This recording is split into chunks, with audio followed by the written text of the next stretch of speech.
Hello and thank you for your interest in our HLV detection assay. I'm Sebastian Manacapelli. I'm Chief Scientist with Verne Bioanalytics, and in this video I'm going to tell you why our company, and in particular this assay, are disruptive and are the best ones in the market today. So the process starts when you receive your sampling kit, basically a bag and 2 matching QR codes per sample. So what you do is, you take out one QR code, stick it in a bag, place your leaf inside, and use the other QR code to label the plant. When we receive the sample, what we do is we process every single leaf separately. And that is to avoid cross-contaminations, but it's also to build, we can build a database for you that tracks every single plant, in this case for HLV, but it could be any trait, any characteristics of interest, or any pathogen. And then eventually, if you stick with us, we can build databases for you that are arranged by seasons, by lots, any variable of your interest, where you can see where, so you can see where the breakouts are happening, or you can track a trait through different generations. We are aware that other companies direct you to stuff several leaves inside the bag and they do a batch testing.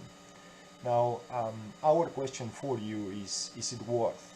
You have spent a considerable amount of time and money on those matters.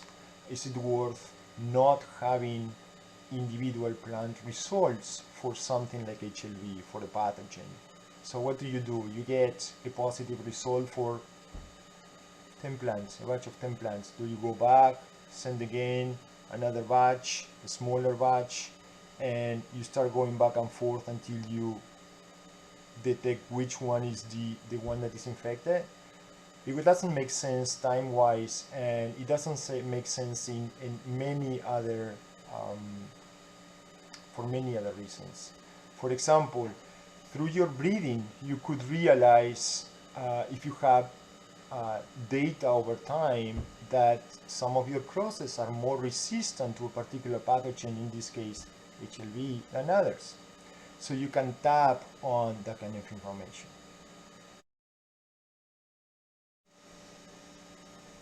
Possibly what you're going to feel is the biggest difference between Verne and any other company is the type of reporting we're going to do on pathogens.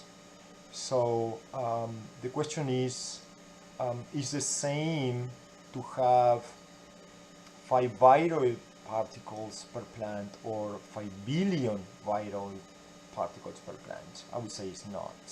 So if you screen a lot, you can actually identify which are the trouble plants, which are the infected, which started the spreading, and you can probably trace that to the seeds you use or where you got them.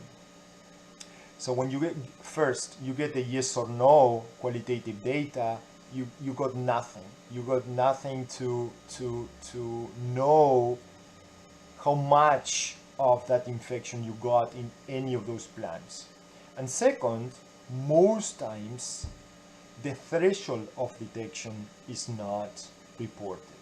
And I'm going to show you all this in the following slide on real data and how this compares or validates our assay compared to another assay that is available in the market today.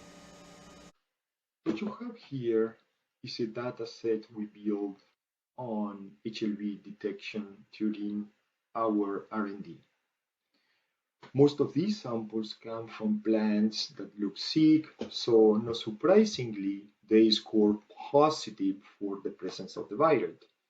Now, I want to draw your attention to the detection range we got with our kit that placed our threshold of detection to a single molecule in our sample. This is not normal, this is not the usual in the industry. So we next compare how our results pair with the ones of one of our competitors.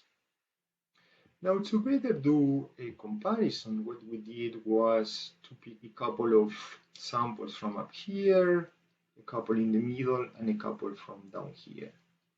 And these are the results we got. Only the samples with the highest numbers were detected.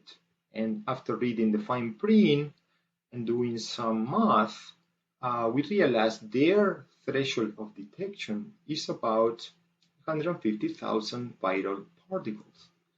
Now, does this kit work? Absolutely, it does what it said it does. It detects HLV above a threshold. Now, if you don't do any of this legwork, you don't know where the threshold is. And really, my argument is that you will probably want to know if you have plants that score here or even down here. Remember that this is basically a point in time. These plants are going to keep building up on those viral particle numbers. So now that we have covered the meaning of detection range and threshold of detection, I'm going to use this slide that clearly shows those variables for our kit compared to one of our competitors. And with these values, we are going to think about the procedure from this other competitor we covered before that directs customers to stuff multiple leaves inside the bag. But one is positive in that mix. So when you make an extraction solution from that mix, molecules to be detected from that one potentially positive leaf are actually diluted 10 times. So if we go up here and look at the highest scoring sample we tested, and let's say this is about 1 million. But now, because it's in a mix and is diluted 10 times, this 1 million value now is 100,000. So if you think about it, depending on the kit you use, this is going to score as a sample that shows viral particles, or is going to score as a negative result. So potentially, if you don't know any of these values, threshold of detection, range, on whatever service you are using to detect this virus in your leaves, you could be getting a myriad of negative results on leaves that actually have potentially high numbers of virus.